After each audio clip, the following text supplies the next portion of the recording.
तो आज हम कुछ ऐसे नामों पर गहराई से बात करने वाले हैं जो अक्सर हमें किताबों में या खबरों में दिखते हैं, पर जिनका असली मतलब हम शायद पकड़ नहीं पाते। भारतीय समितियां और आयोग, हाँ, ये वो नाम है जिनके पीछे मतलब भारत के बनने और बदलने की पूरी कहानियां छिपी हैं। और इन्हीं कहानियों को समझने के लिए आज हमारे पास स्टडी टेक के कुछ बेहतरीन विजुअल नोट्स हैं। अच्छा। इन्होंने इन मुश्किल नामों को याद रखने के लिए कुछ बहुत ही मजेदार ट्रिक्स और तस्वीरें तैयार की हैं।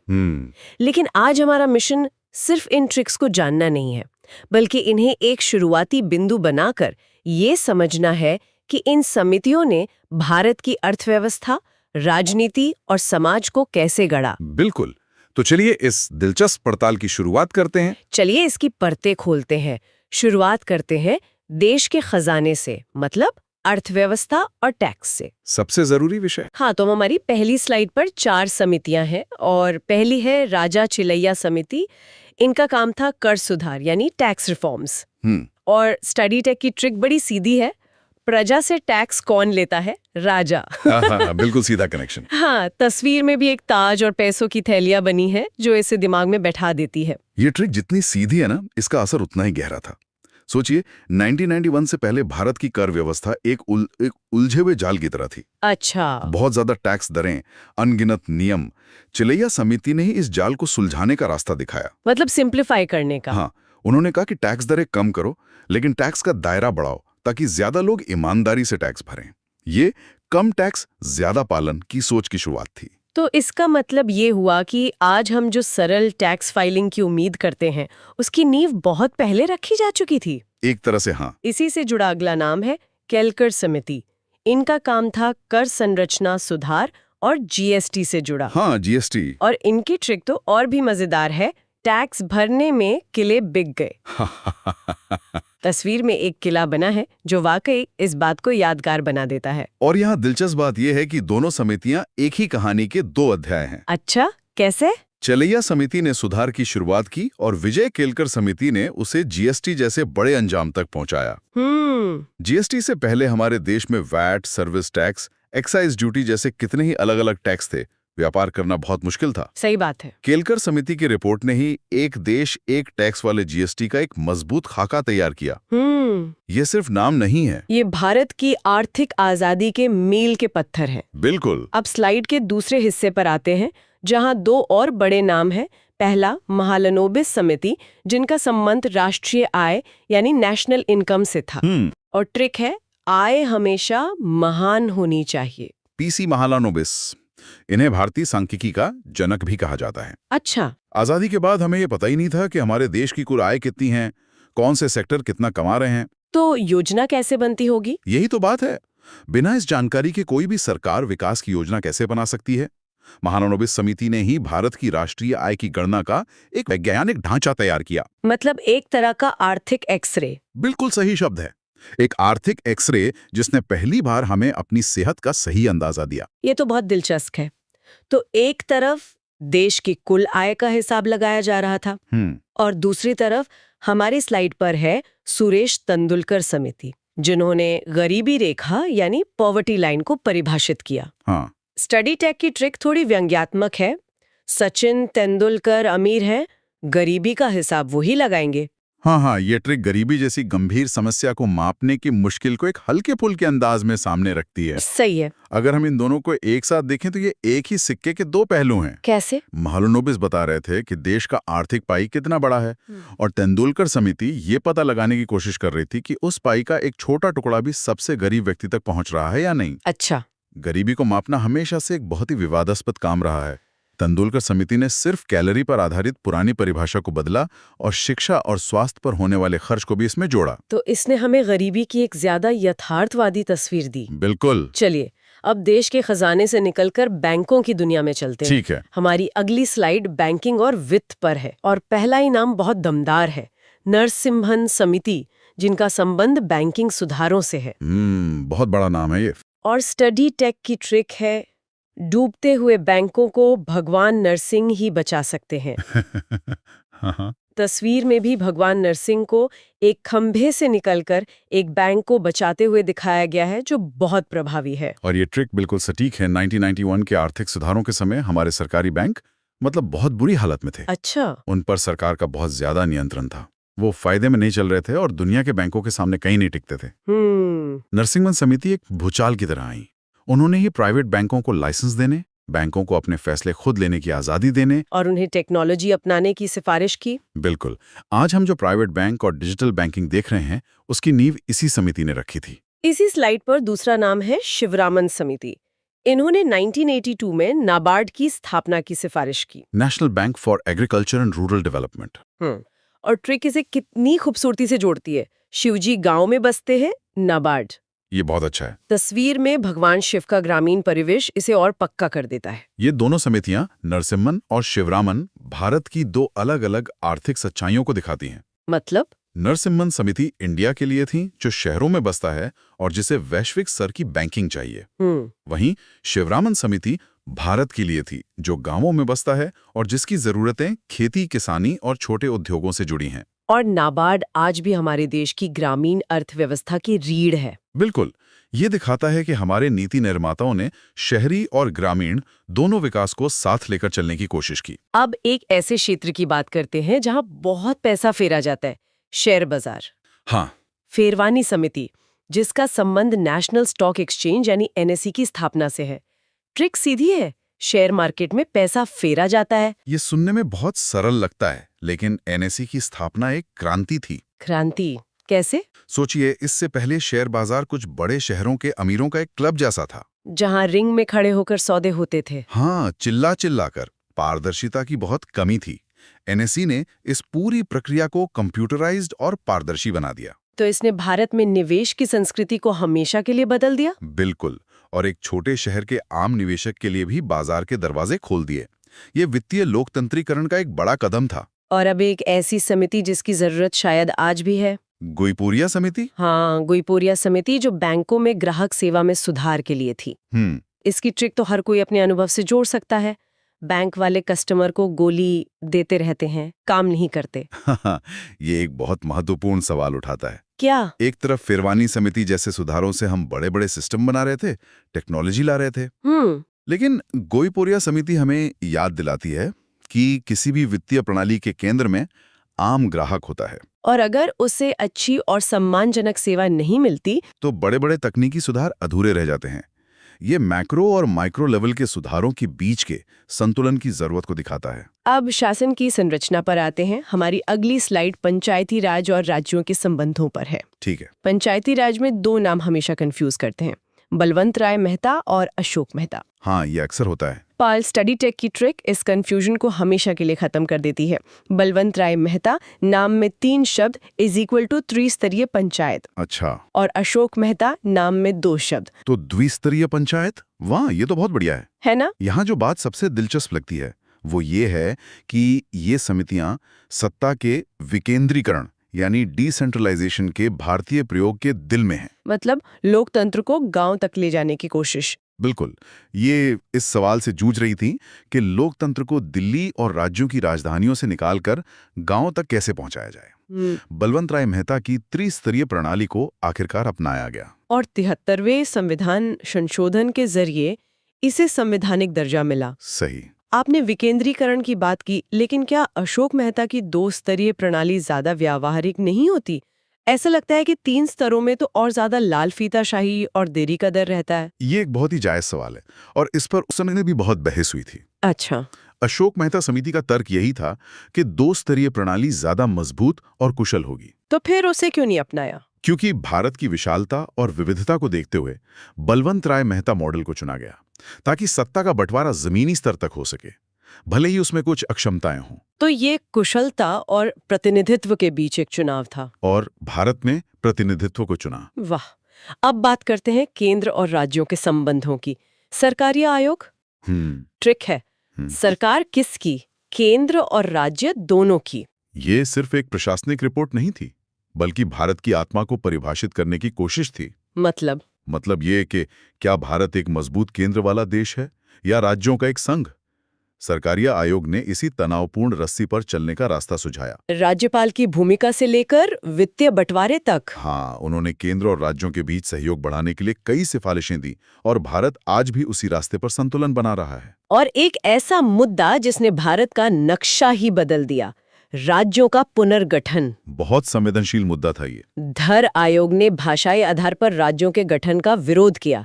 ट्रिक है, राज्यों को धर कर रखो, टूटने मत दो। ये उस समय की चिंता को दिखाता है। आजादी के तुरंत बाद नेताओं को डर था कि अगर भाषा के आधार पर राज्य बनने लगे तो देश की एकता को खतरा हो सकता है। लेकिन फिर फजल अली आयोग आया और ट्रिक कहती है मसले का हल निकल गया। हाँ, और तस्वीर में भी भारत के नक्शे पर सॉल्यूशन लिखा है। तो उन्होंने क्या हल निकाला? फजल अली आयोग ने एक बहुत ही समझदारी भरा बीच का रास्ता निकाला। उन्होंने माना कि भाषाई और सांस्कृतिक पहचान को नजरअंदाज नहीं किया जा सकता, ये लोकतंत्र की मांग है। लेकिन उन्होंने एक भाषा एक राज्य के सिद्धांत को सख्ती से लागू करने से मना कर दिया। उन्होंने भाषा को एक मुख्य आधार माना, पर प्रशासनिक और वित्तीय व्यवहार्यता को भी ध्यान में रखा। और इसी संतुलन ने भारत के नक्शे को वो शक्ल दी जो हम आज देखते हैं। बिल्कुल। और अब हमारे विश्लेषण का आखिरी पड़ाव, शिक्षा और आरक्षण। कोठारी आयोग, जिसका संबंध शिक्षा सुधारों से था और जिसने 10+2+3 का प्रसिद्ध ढांचा दिया। हाँ। इसकी ट्रिक हर छात्र को याद रहेगी। पढ़ाई करने के लिए कोठरी में बंद होना पड़ता है। मेरी तो पूरी स्कूली शिक्षा इसी 10+2+3 ढांचे पर हुई। अच्छा। हाँ, हमें तब पता नहीं था कि ये एक आयोग की देन है, ये तो बस सिस्टम था। ये दिखाता है कि इन आयोगों का असर कितना गहरा और पीढ़ियों तक चलने वाला होता है। और कोठारी आयोग ने सिर्फ एक ढांचा नहीं दिया, नहीं, बल्कि समान स्कूल प्रणाली और शिक्षा में निवेश बढ़ाने जैसी क्रांतिकारी बातें भी कहीं। एक और दिलचस्प नाम है हंटर आयोग, जो 2 बार आता है। हाँ, ये कंफ्यूजिंग हो सकता है। 1882 में प्राथमिक शिक्षा के लिए और 1919 में जलियांवाला बाग हत्याकांड की जांच के लिए। स्टडी टेक की ट्रिक दोनों को जोड़ देती है। अंग्रेजों ने शिक्षा और जलियांवाला बाग दोनों पे हंटर चलाया। ये ट्रिक बहुत गहरी बात कहती है। ये हमें ब्रिटिश शासन के दोहरे चरित्र की याद दिलाती है। एक तरफ सुधारों की बात और दूसरी तरफ जलियांवाला बाग जैसा क्रूर दमन। ये दिखाता है कि उनके सुधारों का असली मकसद अक्सर साम्राज्य को मजबूत करना होता था, न कि भारतीयों का वास्तविक कल्याण। और अंत में आरक्षण से जुड़े 2 सबसे महत्वपूर्ण आयोग। पहला, काका कालेलकर आयोग, प्रथम पिछड़ा वर्ग आयोग। हाँ, और ट्रिक है कि काका सबसे पहले आए थे। काका कालेलकर आयोग ने 1955 में ही अपनी रिपोर्ट दे दी थी और इसने पहली बार राष्ट्रीय स्तर पर पिछड़े वर्गों की पहचान करने की कोशिश की। लेकिन उसकी सिफारिशों पर ज्यादा कार्रवाई नहीं हुई। हालांकि इसने उस बहस की नींव रख दी थी जो आगे चल के एक तूफान बनने वाली थी। और वो तूफान था मंडल आयोग, जिसने पिछड़ा वर्ग यानी ओबीसी के लिए 27% आरक्षण की सिफारिश की। इसकी ट्रिक उस दौर की राजनीति को दर्शाती है, मंडल कमंडल की राजनीति। ये सिर्फ एक ट्रिक नहीं, बल्कि भारतीय राजनीति का एक पूरा अध्याय है। बिल्कुल। मंडल आयोग की सिफारिशें सिर्फ 27% आरक्षण का एक आंकड़ा नहीं थी, ये सत्ता के समीकरणों का एक सामाजिक और राजनीतिक विस्फोट था। 1990 में जब इसे लागू किया गया, हाँ, इसने दशकों से हाशिए पर पड़ी जातियों को एक नई राजनीतिक आवाज और पहचान दी। इसने राष्ट्रीय राजनीति का चेहरा हमेशा के लिए बदल दिया, जहां अब वर्ग से ज्यादा जाति एक बड़ी राजनीतिक सच्चाई बन गई। बिल्कुल। तो इसका मतलब ये हुआ कि इसने न सिर्फ सरकारी नौकरियों और शिक्षा में जगह दी, बल्कि ये भी तय किया कि पार्टियां कैसे बनेंगी और वोट कैसे मांगे जाएंगे। आपने बिल्कुल सही पकड़ा। इसने पिछड़े वर्गों के कई नेताओं को राष्ट्रीय पटल पर स्थापित किया और एक ऐसी राजनीति को जन्म दिया जिसका केंद्र बिंदु सामाजिक न्याय बन गया। इसका समाज पर अच्छा और बुरा दोनों तरह का असर हुआ, लेकिन इस बात से इनकार नहीं किया जा सकता कि इसने भारतीय लोकतंत्र को ज्यादा समावेशी बनाया। तो इन सब का क्या मतलब है? हमने देखा कि कैसे स्टडी टेक की इन तस्वीरों और ट्रिक्स के जरिए हम इन महत्वपूर्ण समितियों को याद तो कर ही सकते हैं, लेकिन साथ ही उनके पीछे छिपे बड़े विचारों को भी समझ सकते हैं। हाँ, ये सिर्फ रटना नहीं है, बल्कि भारत की नीति निर्माण की यात्रा का एक मानसिक नक्शा तैयार करना है। सही कहा। ये समितियां और आयोग सिर्फ धूल खाती हुई रिपोर्टें नहीं हैं। नहीं, ये एक जीवंत लोकतंत्र का खुद को जांचने, परखने और समय के साथ बदलने का तरीका है। पहला सेट शायद जांच आयोगों से शुरू करें, जिन्होंने देश की कुछ सबसे बड़ी घटनाओं की पड़ताल की। हाँ, ये वो नाम है जो अक्सर खबरों में रहे और जिनकी रिपोर्ट्स ने मतलब देश के इतिहास और राजनीति पर गहरा असर डाला। तो सबसे पहले बात करते हैं ठक्कर आयोग की। इसका काम था इंदिरा गांधी हत्याकांड की जांच करना। बहुत ही संवेदनशील मामला था ये। हाँ, अब स्टडी टेक के नोट्स में इसे याद रखने का जो तरीका दिया है वो उसकी तस्वीर में ही छिपा है। तस्वीर में एक बंदूक है जिससे ठाएं ठाएं की आवाज आ रही है। ओके। और कनेक्शन है गोली चली ठाएं ठाएं और ठाएं ठाएं से ठक्कर। वाह, ये तो आवाज पर आधारित एक बहुत ही सहज ट्रिक है। हमारा दिमाग ध्वनि और शब्द के बीच सीधा संबंध बना लेता है। ठाई ठाई की आवाज सीधे घटना को आयोग के नाम ठक्कर से जोड़ देती है। अच्छा, तो ये साउंड को नाम से जोड़ने वाली ट्रिक है ठाएं ठाएं से ठक्कर। ये तो बहुत बहुत सीधा कनेक्शन है। हाँ, और सबसे असरदार ट्रिक्स वही होती हैं जो या तो बहुत सहज हो या फिर बहुत अनोखी। और इस मामले में ये जानना भी जरूरी है कि ये सिर्फ कोई आम जांच नहीं थी, देश के प्रधानमंत्री की हत्या की जांच।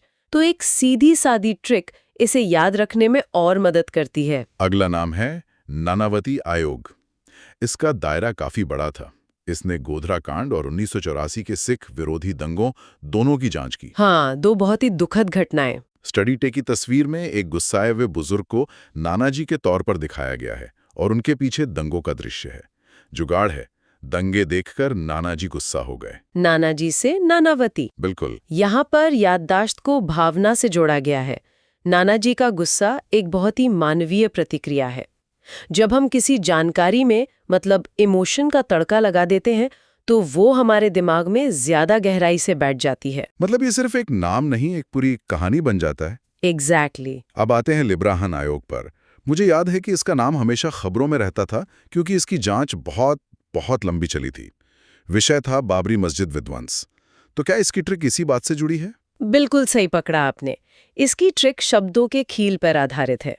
अच्छा। हाँ, तस्वीर में भी एक कैलेंडर और घड़ी है जो बीते हुए लम्हे वक्त की तरफ इशारा कर रहे हैं। और ट्रिक है, बाबरी के लिए बहुत लंबा समय लगा। हाँ, लंबा से लिब्राहन। कमाल है, ये तो नाम में छिपा हुआ था। हाँ, और ये ट्रिक इस आयोग की सबसे बड़ी पहचान को पकड़ती है, इसका लंबा कार्यकाल। इसने हमें सिखाया कि न्याय की प्रक्रिया कभी-कभी कितनी लंबी और जटिल हो सकती है। और इसी ग्रुप में एक और अहम समिति है, स्वामीनाथन समिति। इसका संबंध किसानों और एमएसपी से है। हाँ, न्यूनतम समर्थन मूल्य। ये आज भी बहुत बड़ा मुद्दा है। बिल्कुल। इसकी तस्वीर में एक किसान को खेत के स्वामी के रूप में दिखाया गया है और ट्रिक भी यही है, किसान देश का स्वामी है। ये एक बहुत शक्तिशाली मानसिक छवि है। यहाँ एक ऊंचे विचार को नाम से जोड़ा गया है। किसान को अन्नदाता या स्वामी मानकर स्वामीनाथन समिति को सीधे किसानों के मुद्दों से जोड़ दिया गया है। एमएसपी पर जब भी बहस होती है, स्वामीनाथन समिति की रिपोर्ट का जिक्र जरूर होता है। सही। तो ये ट्रिक सिर्फ एक नाम नहीं, बल्कि भारत में कृषि सुधारों की सबसे बड़ी बहस का दरवाजा खोलती है। तो हमने देखा कि कैसे आयोग देश की बड़ी त्रासदियों की जांच करते हैं, लेकिन कुछ चुनौतियां ऐसी होती हैं जो सालों से समाज में बनी रहती हैं, जैसे कि गरीबी। हाँ, और ये तय करना कि देश में कौन गरीब है, ये अपने आप में एक बहुत बड़ा काम रहा है, जिसके लिए समय समय पर कई समितियां बनी। और इन समितियों के बारे में सबसे मुश्किल सवाल इनके क्रम को लेकर आता है। परीक्षा में अक्सर पूछते हैं कि कौन सी समिति पहले आई और कौन सी बाद में। यहीं पर एक अच्छी मास्टर ट्रिक बहुत काम आती है। और स्टडी टेक के नोट्स में इसके लिए एक मास्टर ट्रिक है, आ ला ते रंग। आ ला ते रंग। हाँ, ये इन समितियों के क्रम को उनके पहले अक्षर से जोड़कर बनाया गया है। अच्छा, ये एक्रोनिम टेक्निक है जो क्रम याद रखने के लिए सबसे बेहतरीन तरीकों में से एक है। तो आ से अलग समिति, ला से लकड़ा वाला, ते से तेंदुलकर और रंग से रंगराजन। वाह, 4 मुश्किल नामों को एक आसान से शब्द में पिरो दिया गया है। आ ला ते रंग। इसे 2-3 बार बोलिए और क्रम दिमाग में बैठ जाएगा। तो चलिए आ ला ते रंग के क्रम पर चलते हैं। सबसे पहले आ, अलग समिति, 1979। इन्होंने पहली बार गरीबी को कैलोरी के आधार पर परिभाषित किया। हाँ, गांव वालों के लिए 2400 और शहर वालों के लिए 2100 कैलोरी। ये एक बहुत महत्वपूर्ण शुरुआत थी। पहली बार गरीबी को पोषण के आधार पर मापने की कोशिश की गई। इसके बाद लकड़ा वाला समिति, 1993। इसकी ट्रिक इसकी तस्वीर से जुड़ी है। जिसमें एक गरीब व्यक्ति आग जलाने के लिए लकड़ी का इस्तेमाल कर रहा है। ओके। ट्रिक है, गरीबी हटाने के लिए लकड़ी जलानी पड़ती है। ये एक बहुत ही ज़मीनी कनेक्शन है। लकड़ा वाला नाम को सीधे गरीबी की एक कड़वी सच्चाई से जोड़ दिया गया है। ये तस्वीर दिमाग में ऐसी बैठ जाती है कि जब भी लकड़ा वाला नाम सुनाई देता है, गरीबी का वो दृश्य तुरंत याद आ जाता है। यहाँ से बात और दिलचस्प हो जाती है। क्रम में अगला है तेंदुलकर समिति 2009। ओहो, इनकी रिपोर्ट पर तो बहुत विवाद हुआ था। हाँ, बहुत। इन्होंने कहा कि गांव में 27 रुपए और शहर में 33 रुपए रोज खर्च करने वाला गरीब नहीं है। इसकी ट्रिक थोड़ी व्यंग्यात्मक है। क्या है? तेंदुलकर तो अमीर है, वो गरीबी क्या जाने, और ब्रैकेट में लिखा है विवाद हुआ था। ये तो बहुत ही चतुर स्मृति सहायक है। एक तो ये एक मशहूर हस्ती के नाम का इस्तेमाल करता है जो पहले से ही हमारी याद में है, और फिर ये उस नाम को समिति से जुड़े विवाद से जोड़ता है। ये ट्रिक तो दिलचस्प है क्योंकि ये विवाद को ही याद रखने का जरिया बना रही है। लेकिन क्या ये हमेशा एक अच्छा तरीका होता है? मतलब कहीं ऐसा तो नहीं कि हम सिर्फ विवाद याद रखें और समिति की असल सिफारिशों को भूल जाएं? ये एक बहुत अच्छा सवाल है। यह दो धारी तलवार की तरह है। बिल्कुल, विवाद चीजों को यादगार बना देते हैं, इसलिए ट्रिक काम करती है। लेकिन आपका कहना सही है। हमें ये भी याद रखना चाहिए कि इस समिति ने गरीबी को मापने का पैमाना कैलोरी से हटाकर शिक्षा, स्वास्थ्य जैसी कई चीजों पर आधारित किया था, जो एक बड़ा बदलाव था। सही। तो ट्रिक हमें नाम और विवाद याद दिलाती है, लेकिन उसके पीछे का संदर्भ जानना हमारी जिम्मेदारी है। बिल्कुल। और इस क्रम में आखिर में है रंगराजन समिति 2012। इन्होंने तेंदुलकर समिति की रिपोर्ट को खारिज किया और गरीबी के नए आंकड़े दिए। और स्टडी टेक की तस्वीर में भी हाँ, तेंदुलकर रिपोर्ट पर एक बड़ा सा लाल कांटा लगा हुआ दिखाया गया है। ये विजुअल क्यू यानी रिपोर्ट पर लगा कांटा तुरंत ये साफ कर देता है कि रंगराजन समिति का मुख्य काम पिछली समिति की सिफारिशों को सुधारना था। इससे हमें ये भी पता चलता है कि नीतियां कैसे समय के साथ विकसित होती हैं। बिल्कुल। तो गरीबी जैसी समस्याओं का हल सिर्फ ऊपर से नहीं आ सकता, बल्कि जमीन से भी आना चाहिए। हाँ, लोकतंत्र को जमीन तक यानी गांव-गांव तक पहुंचाने की सोच से ही पंचायती राज का जन्म हुआ। तो चलिए अब इस सफर को समझते हैं। और यहाँ भी समितियों का एक क्रम है जिसे याद रखना जरूरी है, और इसके लिए भी एक कहानी वाली ट्रिक है ना? बिल्कुल। और वो कहानी है बीए पास करके जीएलए गांव गया। ये एक्रोनिम पंचायती राज से जुड़ी 4 मुख्य समितियों के क्रम को बताता है। मुझे इस तरह की ट्रिक्स बहुत पसंद है जो एक छोटी सी कहानी बना देती हैं। बीए पास करके गांव गया, ये एक ऐसी कहानी है जिससे कोई भी जुड़ सकता है। हाँ। यहाँ बी से बलवंत राय, ए से अशोक मेहता, जी से जीवी राव और एल से एलएम सिंघवी। बहुत बढ़िया। तो चलिए इस कहानी के किरदारों से मिलते हैं। सबसे पहले बलवंत राय मेहता समिति 1957। इन्हें पंचायती राज का वास्तुकार भी कहा जाता है। हाँ, इनकी सबसे बड़ी सिफारिश थी त्रिस्तरीय ढांचा, गांव, ब्लॉक और जिला स्तर पर। और इसका कनेक्शन इनके नाम में ही छिपा है। वो कैसे? इनके नाम में 3 शब्द हैं, बलवंत, राय, मेहता। तो इन्होंने 3 टियर ढांचा बताया। वाह, ये तो सबसे सरल और प्रभावी ट्रिक्स में से एक है ना? ये ट्रिक सिर्फ एक नाम नहीं बल्कि भारतीय लोकतंत्र की नींव का एक नक्शा याद कराती है, क्योंकि आज भी ज्यादातर राज्यों में यही सिस्टम है। अब कहानी में आगे हैं ए अशोक मेहता समिति 1977। इन्होंने द्विस्तरीय ढांचे की सिफारिश की, और जैसा कि कोई भी अंदाजा लगा सकता है, ट्रिक भी वैसी ही होगी। हाँ, इनके नाम में 2 शब्द हैं, अशोक, मेहता, तो इन्होंने 2 टियर ढांचा बताया। जब मैं तैयारी कर रही थी तो इन 2 मेहता समितियों में हमेशा कंफ्यूजन होता था। बलवंत राय, अशोक मेहता, कौन सा 2 टियर, कौन सा 3 टियर। ये नाम में शब्द गिनने वाली ट्रिक अगर तब पता होती तो यकीनन बहुत समय बचता। ये दोनों के बीच के अंतर को क्रिस्टल क्लियर बना देती है। कहानी में आगे बढ़ते हैं। GV राव समिति 1985। इन्होंने पाया कि पंचायतें बिला जड़ की घास जैसी हो गई हैं। हाँ, मतलब नौकरशाही हावी है। बिल्कुल। इसलिए इनकी सिफारिश थी कि पंचायतों को मजबूत किया जाए और नियमित चुनाव हों। तस्वीर में भी एक इलेक्शन बॉक्स दिखाया गया है। ये समिति बेसिकली पंचायती राज के पुनरुद्धार से जुड़ी थी। 80 के दशक तक कई जगहों पर पंचायतों के चुनाव सालों तक नहीं होते थे, जिससे ये संस्थाएं कमजोर हो गई थीं। इस समिति ने उसी नब्ज पर हाथ रखा। और कहानी का अंत होता है एलएम सिंघवी समिति 1986 के साथ। इनकी सबसे बड़ी सिफारिश थी कि पंचायतों को संवैधानिक दर्जा मिलना चाहिए। हाँ, और इसकी ट्रिक है एल से लीगल दर्जा। ट्रिक तुरंत सिंघवी समिति के सबसे महत्वपूर्ण योगदान को दिमाग में ले आती है। यही वो सिफारिश थी जिसके आधार पर बाद में 73वां और 74वां संविधान संशोधन हुआ और पंचायती राज को संवैधानिक आधार मिला। हाँ, इसने पंचायतों को सिर्फ सरकारी विभाग होने से निकालकर लोकतंत्र का एक मजबूत स्तंभ बना दिया। ये दिखाता है कि कैसे एक छोटा सा सुराग पूरी जानकारी को अनलॉक कर सकता है। तो आज हमने देखा कि कैसे कुछ मजेदार ट्रिक्स, कहानी और तस्वीरों की मदद से इन सब महत्वपूर्ण समितियों को आसानी से याद किया जा सकता है। ये स्टडी टेक का नजरिया वाकई कमाल का है। बिल्कुल, ये दिखाता है कि सीखना बोझिल नहीं बल्कि रचनात्मक और दिलचस्प हो सकता है। सही। और अगर हम इसे बड़े परिप्रेक्ष्य में देखें तो ये ट्रिक सिर्फ परीक्षा पास करने के लिए नहीं है। ये हमें जानकारी के विशाल भंडार को व्यवस्थित करने और उसमें पैटर्न खोजने में मदद करती हैं। एक तरह की मानसिक फाइलिंग प्रणाली है ये। वाह, मानसिक फाइलिंग प्रणाली। हाँ, जब जानकारी, कहानी, एक तस्वीर या एक मजेदार तथ्य से जुड़ जाती है तो वो ज्ञान बन जाती है जो हमारे साथ लंबे समय तक रहता है। एकदम सही कहा। ये तरीके हमें केवल क्या नहीं बल्कि क्यों और कैसे याद रखने में भी मदद करते हैं। और इसी सोच के साथ हम आज की चर्चा समाप्त करते हैं, लेकिन एक विचार के साथ। हमने देखा कि ये समितियां और आयोग देश के सामने आई चुनौतियों के जवाब में बने थे। हाँ, हर समिति के पीछे एक समस्या थी जिसका हल खोजना था। तो सोचने वाली बात यह है कि आज हमारे समाज की कौन सी बड़ी चुनौतियां, जैसे कि आर्टिफिशियल इंटेलिजेंस के नैतिक सवाल या डेटा प्राइवेसी या फिर जलवायु परिवर्तन, ये भविष्य में किसी महत्वपूर्ण आयोग या समिति का विषय बन सकती हैं? ये तो बहुत ही प्रासंगिक सवाल है। और अगर ऐसा हुआ तो हम उसका नाम याद रखने के लिए क्या मजेदार ट्रिक बनाएंगे?